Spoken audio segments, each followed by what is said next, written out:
All right, folks, this is Gene from Regular Guy Mountain Biking, and once again, I'm here with my buddy Brian Kennedy from BKXC. Tonight, we're going to talk about dropper seat posts, so stay tuned. All right, folks, we're back again. Gene and Brian, we're talking about dropper seat posts tonight, okay? So, I love my dropper seat posts. I was out riding today with my buddy Shane over at Mountain Creek. We've been doing some cross country up there. I know Mountain Creek's known for downhill, but we were doing some cross country, and even that, it still got pretty aggressive. And I was like literally, if I could find the piece on my video, there's a section where I'm literally screaming, "I love my dropper seat post," because it's just an amazing new tool for the bike. Still a little new to me. My bikes have just recently got them. But what are your opinions on dropper seat posts? You like them? Oh yeah, they're fantastic. I actually didn't have one on my old bike, and I would just there's certain sections on some of the trails that I ride where you climb for like a couple hours and then you turn back around and go down. So It's like, okay, I'm going to drop my seat post right now manually. Yeah. But all these demo bikes that I've been riding, over the past few months, all have the, it's the one by and the dropper seat post are the two things that everything basically comes with now. And it's fantastic. I did that. I think I talked about this before, but the Blur LTC years ago in Moab was like the first great bike that I rode, and it had a dropper seat post way back when, and that was my first experience with those going on the Slick Rock Trail in Moab, and just the really steep stuff, and you just drop it, and you're like, holy crap, this rolls. It's the bike wants to go. Yeah. The trail is made in a way to not kill you. The trail is made to be ridden, so you just need the right tool for the job sometimes, and getting that seat post down is absolutely fantastic. I agree. Previously the upgrade to our bikes was to get the little the seat collar that had the lever on it, so you could that was dropper seat post. You could go like that. Yeah, exactly. Now we're talking over 10 years ago. There actually was a dropper seat post out that I had gotten for a review. We're talking ages ago. Whoa. And I actually put it on my buddy Bill's bike, but it was done with a magnet that he used to use to there was the mechanical thing in it, but that sucker used to shoot up so fast. It was like you had to be careful for exactly. Like ooh, the boys. You really had to be ready for it because that would just light you up, man. It was ahead of its time, but certainly could wake you up in the middle of the ride. Like if you needed a little bit of encouragement, you just boom, damn. Yeah. I'm running. So okay, when I got my fat bike, it didn't have one. I picked up a KS, whatever. I don't remember what it is. I'll make sure we put the links and pictures of it. But that was an externally routed one. It didn't have the in the collar in the seat tube. It didn't have the. So, but it was a breeze to install, dude. No, because that was all external. Didn't have to run any cabling through anything. In fact, what I did was, since I was running a one by, the little cable housing, little welds on the frame. I'm sure they have a real name. I'm calling them that. Guides or something. Yeah. Yeah. I used the front derailleur guide as the guide, so it was nice. I actually took some of the tubing off and ran it. It really came out really slick. I ended up having to take it off because I needed the bike to pull my daughter behind me, so I got to see. So anyway, but that was my first introduction to it. Loved it. It made that fat bike because since the fat bike didn't have rear suspension and you could do what you want with the rear tires, take a little air out, but still we're riding on some. I just needed that. It was just awesome. That's awesome. Now. Okay, so there's a couple things I wanted to ask you about because you've tried some of these bikes. I don't think I'm a huge fan of the hydraulic ones. They seem to be a pain in the ass. Mm-hmm. I don't know what. So there's cable action, right? That's what I'm used to. Is that different than hydraulic? Yes. So is the Fox Transfer hydraulic, or is that something different? So I'd have to look up. Fox Transfer is sealed. So, because I've heard a lot about this too, is some kind of liquid inside the dropper post with the hydraulic, but I think the the Fox Transfer is actually something better. It's like a sealed system, just like a Shox kind of thing, where Let me see. if you service it, it's better sealed up. That I've read that here and there, but obviously I don't know 100%. All right, I'm looking it up right now. I haven't heard this one yet. I'll have to find out. Oh, it's got that. It's all fancy. Yeah. I'm not sure. So my buddies came with the what is it? Is the RockShox one? The RockShox Reverb. Reverb. That's that one I thought was hydraulic. And, okay. Yeah, I think the Reverb is and yeah, the RockShox Reverb. Here it is, coming up right now. The RockShox Reverb. I'm pretty sure that one's hydraulic. And that's the thing. It's like I've ridden all these demo bikes, and all the different posts have performed very well, but I can't say any kind of long term, any kind of wear and tear of Good popping point. that thing up and down, like how they've lasted. And there's plenty of mountain biking forums, like MTBR is a good one to go on. They have a whole like dropper post forum basically within the forum to actually see like, okay, components and that kind of stuff. What's lasting, what's not lasting. But I've been riding the KS Lev INTEGRA on quite a few of the bikes that I've ridden, and it is very solid. It's performed very nice. I'm real happy with the KS ones. One of the biggest things for me is just having that remote. So if you have a one by, you don't have that front derailleur there in the way to making you have to reach further. So I've really enjoyed the remote that has kind of the wider angle, just like the front shifter lever, where it's just boom, and you just drop it like that instead of having to reach your thumb over for. And I have big hands too, and I'm having to reach my thumb over to hit that remote, and it's no good. Yeah, I agree with you on that one. The wood Wolf Tooth, they've got this little adapter coming out. So I've been talking to them. They're going to send me over one when it's done. It's an adapter that mounts to your brake lever. That holds your dropper seat post button. Yeah. So it's like it's right there now. It's right where you want it to be. Because I've ended up like on my bike, I've been shifting it around. Well, what I end up doing is I take my take the grip off. I put my brake all the way in. Then I put the dropper seat post lever button in there, in between. So I have the pad, the grip, the dropper seat post, and then the brake. So it's right there. But this one kind of goes down. It makes it put it right underneath the brake. It looks pretty nice. So I'll do a review on it once I get it out. Cool. But I'm not into the hydraulic one. I guess I don't really see the. I don't know. I guess I don't really see the point. It just seems like it's more maintenance, more crap to deal with. Possibly, yeah. And I don't.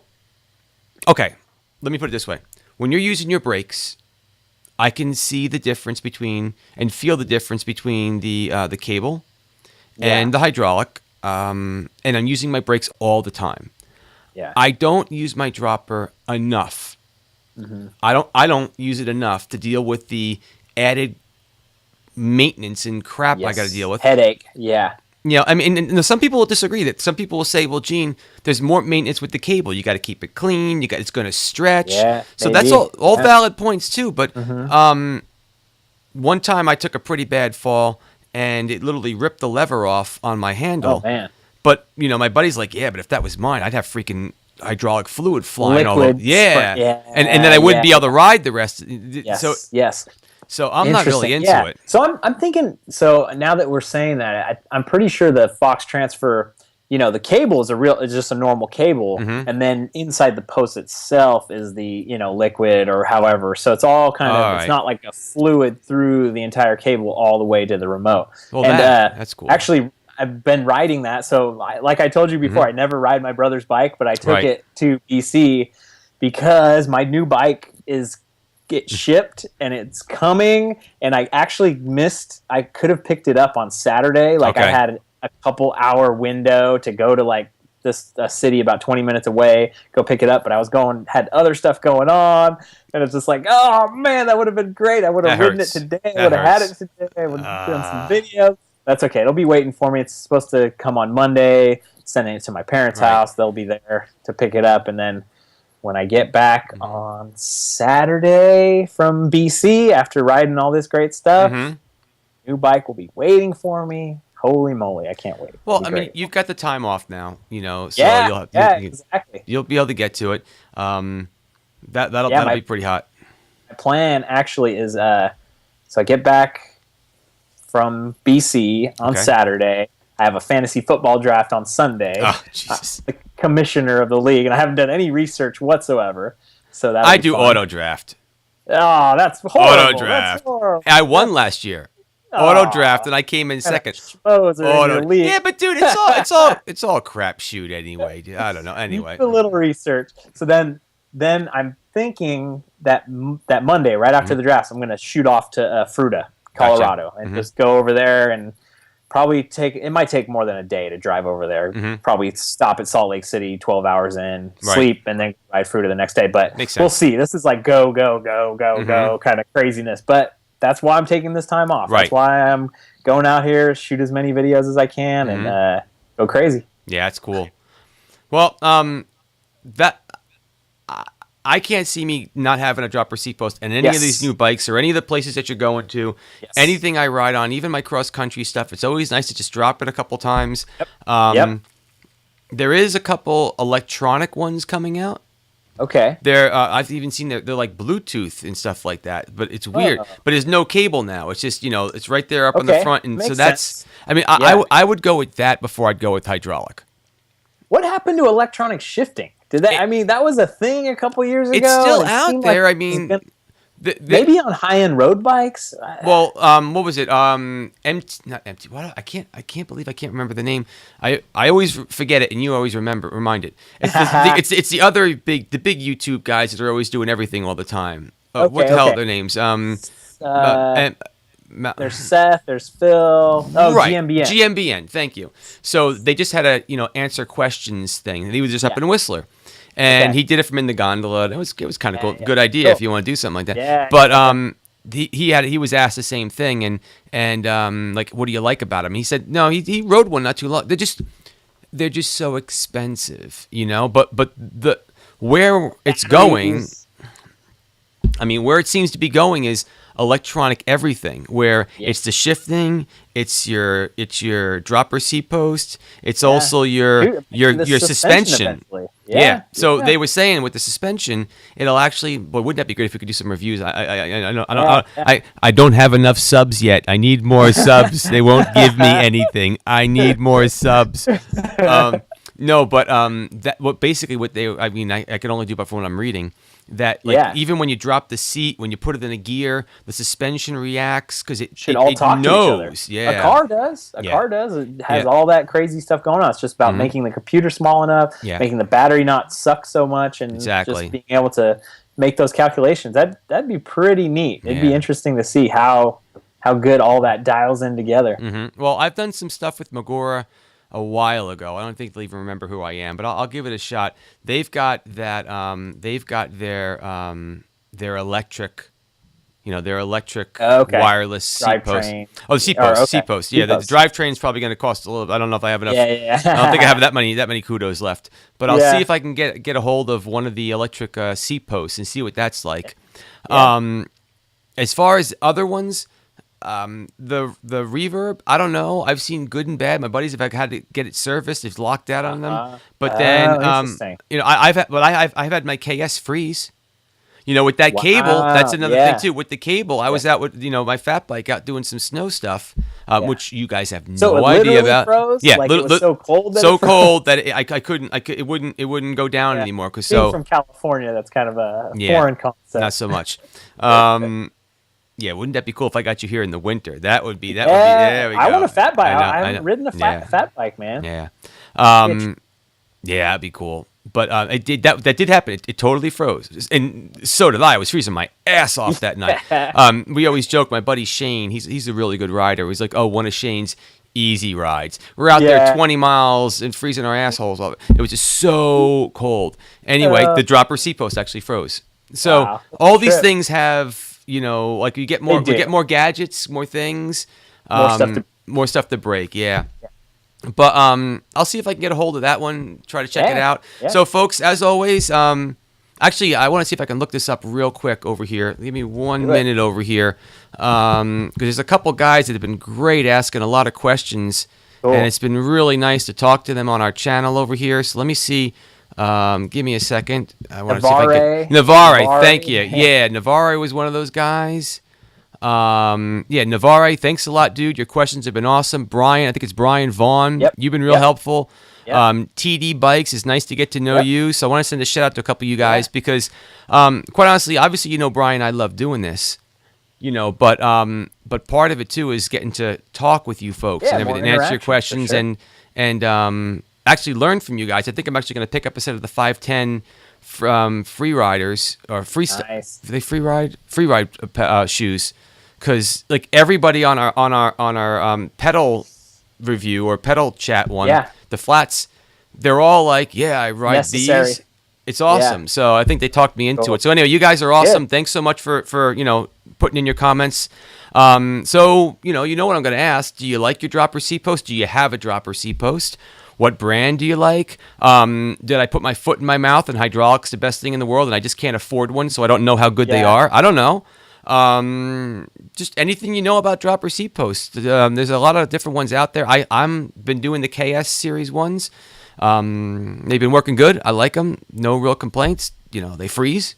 But I think at that point, anything that night was going to freeze. Well, so was my legs and my fingers and my face.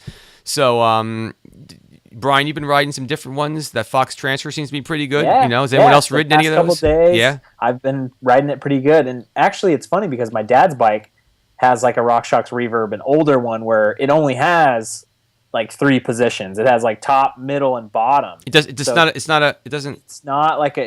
doesn't have, because I think it's old enough, so it's probably 4 or 5 years old where they just had 3 positions, up, down, and middle. Well, maybe so that's okay weird too, I guess. I mean, you know, come to think of it, being able to dial in all the different, because you're just in different positions when you're riding, and you're like, oh, this feels a little more comfortable, and just 5 millimeters at a little you can adjust. Well, I remember one time when I put the dropper SEATPOST in my fat bike, it was a little bit high just because the way the frame was. It wasn't even a matter of I couldn't put the dropper in any further.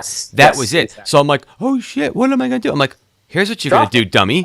Drop it. I'm like, I felt like such an idiot after I did that. I'm like, it's a dropper SEATPOST, Gene. Just drop it.